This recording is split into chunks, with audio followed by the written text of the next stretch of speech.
अस्सलाम वालेकुम वरहमतुल्लाहि वबरकातुहू। अनफिल्टर्ड क्वेश्चन एंड आंसर में फिर भी स्वागत है। बिस्मिल्लाहिर्रहमानिर्रहीम, सलातु सलाम औज़ु बिल्लाहि मिनश शैतानिर रजीम, बिस्मिल्लाहिर्रहमानिर्रहीम, अल्लाहुम्मा सल्लि अला सय्यिदिना मुहम्मद व अला आलि सय्यिदिना मुहम्मद बारिक वसल्लम। चाचा, एक सवाल है, जो नमाज का तरीक़ा, बात नमाज में हम खड़ने टेम्पो बहुत से हरकतें करते हैं, कौन से सही तरीक़ा है जहां हम नमाज मुकम्मल तरीके से पढ़ सकते हैं, और जो हरकत करते हैं जैसे दाढ़ी सहलाना, सर को टोपी एडजस्ट करना, जो भी चीज़ जो हम नमाज में करते हैं उस हरकतों से कुछ असर हमारे नमाज में होती है, या जो नमाज हम पढ़ते हैं वो मुकम्मल हो जाती है ऐसे हालात में, या इसका कुछ तरीक़ा है जो बाद उलमा बोलते हैं कि इतने 11 या 13 नाजुकत हैं जिसमें नमाज में वो हरकत नहीं करना चाहिए। आप इसमें थोड़ा खुलासा बताइए। बेटा, नमाज को जब बंदा नमाज खड़ता जी तो उसका पूरा ध्यान अल्लाह की तरफ मबूज हो जाता जी। हमें देखो, हाथ ऐसा उठाते करते मतलब कि देखो ऐसा हाथ उठाते तो दुनिया को पीछे छोड़ा लो जी जी अब जी अल्लाह के दरबार में हाथ जोड़ जी, के जी। अटेंडेंस पड़ेगी।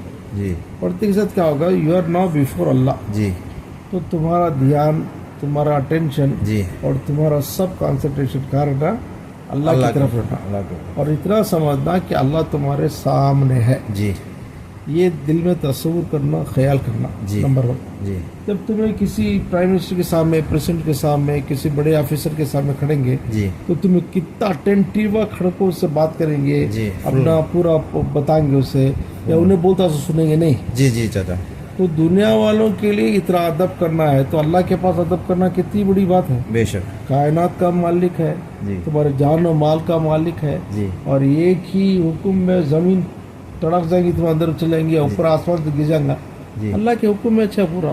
सही बात तो है। ऐसे पावरफुल रब्बुल आलमीन के सामने तुम्हें खड़े होंगे जी तो तुम्हारी हालत बेहतरीन अदब के साथ कंसंट्रेशन करना पड़ेगा, नंबर 1। जी जब फुल कंसंट्रेशन में, अटेंशन में आके तो जी हमारे जो हरकत हैं, मतलब कि एक्स्ट्रा जो हमें खुजा लेना या दाढ़ी सला लेना या टोपी ग्राउंड करना, इसे बोलते, ये तुम्हारे हरकत से क्या होता है तो तुम्हारी नमाज में खराबी पैदा होती है, मुकम्मल हो जाती है। हाँ, खराबी पैदा होती है। खराबी मतलब क्या, फर्ज करो क्या फरमाते हैं शायद बुजुर्गान दीन या शरीयत का मामला क्या है, तो 2 से ज़्यादा हरकत करे तो तुम्हारी नमाज फासिद हो जाती है। अल्लाह अकबर। अच्छा फर्ज को वैसा कहती हुआ तो फर्ज से ज़्यादा हो तो ऐसा करे खर्च, जी, एक बार 2 बार मैक्सिमम एक रकात में भी, मतलब एक अरकान में भी तुम्हें 2 से ज़्यादा करे तो जी तुम्हारी नमाज फासिद हो जाती, तो क्या ख़त्म हुआ मेरा, इनवैलिड हो जाती, तो तुम्हें फिर से दोबारा पढ़ना होगा। उसके वास्ते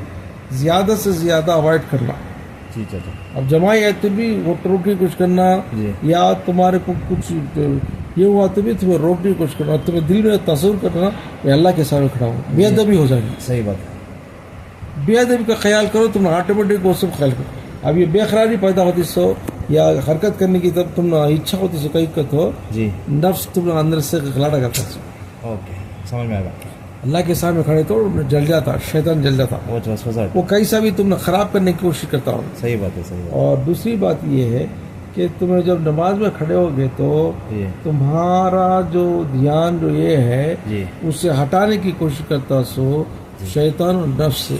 दैट मीन्स तुम्हें शैतान की बात माने सा, नफ्स की बात माने सा, सही बात तो तुम्हारे दिल में अल्लाह का खौफ नहीं, मतलब नहीं, करेक्ट। ओके, चाचा अवॉइड करना। जी शुक्रिया।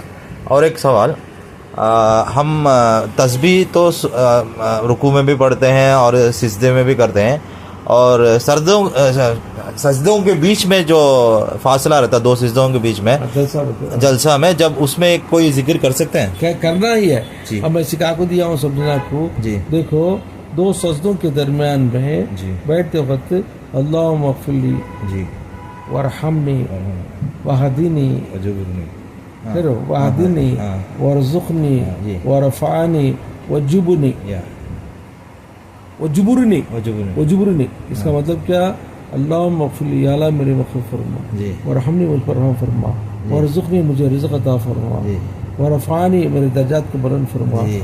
वजुबुरनी को तो मेरे जो आदात और अतवार हैं जी मेरे रास्ते को तू करेक्ट फरमा, जी। सीधे रास्ते पर चला। तो ये इतनी बड़ी दुआ पढ़ना चाचा? अब छोटा छो, तुम्हें ज्यादा नहीं हो, अच्छा उसको ये लम्हे में हो जाती है, 1 सेकंड 2 सेकंड में हो जाता हूँ। जी कंटिन्यूस तुम्हें याद कर लेता था By heart कर लेना। और एक बार पूछ, जी। अल्लाह मगफिरली वरहमनी वहदनी, हिदायत दे मुझे, वरज़ुक़नी रिज़्क़ दे मुझे, और वरफ़ानी मेरे दर्जात को बुलंद फरमा, जी। वजबुरनी जी। मेरी जो हालत है उसको सुधार दे। जी कितना प्यारी दुआ है। सही बात सही बात। नेक्स्ट, माशाल्लाह। इस्लाम में लव मैरिज जायज़ है क्या चाचा? देखो इस्लाम में एक ये क्या प्रोविजन क्या आपने, तो लड़का लड़की को देख सकता है प्रेजेंस ऑफ पेरेंट्स और प्रेजेंस ऑफ बड़े लोगों के सामने। अभी लव मैरिज कैसा होता, बच्ची अकेली जाना या बरत पानी की आंखें इधर उधर फिरना, जी तो गैर महरम औरत को देखना हराम, जी। नंबर 1। नंबर 2, उससे ताल्लुकात पैदा करना और हराम। जी तो ये सारी चीज़ों को तुम्हें अगर एक्सेप्ट करे तो फिर लव मैरिज का किस्सा वैसा ना होता। जी तो पहले शादी से पहले तुम्हें गैर महरम से तुम्हें ताल्लुक पैदा करते, बातचीत करते या लेटर हर चीज़ करना शुरू करते। हाँ, अगर फ़र्ज़ करो रिश्ता मुकर्रर हो गया, जी एंगेजमेंट हो गई है, जी बातचीत मुकर्रर हो गई है, जी तब एक लिहाज से कम्युनिकेशन कर सकते, वो भी नॉट अलाउड एक्चुअली, सही बात। But to some extent because it is already approved जी। Both sides. जी उस वास्ते बेहतर ये है कि अवॉइड करना है। Love marriage is not allowed actually जी जी। In Islam. और ये चाचा जो हम गैर कौम का रिश्ता, हाँ, पसंद कर सकते हैं, मतलब कि तुम्हें एक माँ बाप को बोलते हो मेरी लड़की में पसंद है, जी। कहीं देखे तुम्हें शादी बारात में देखे जी। बोला, माँ बाप को बोला ये लड़की पसंद, फलाना, उनके हाँ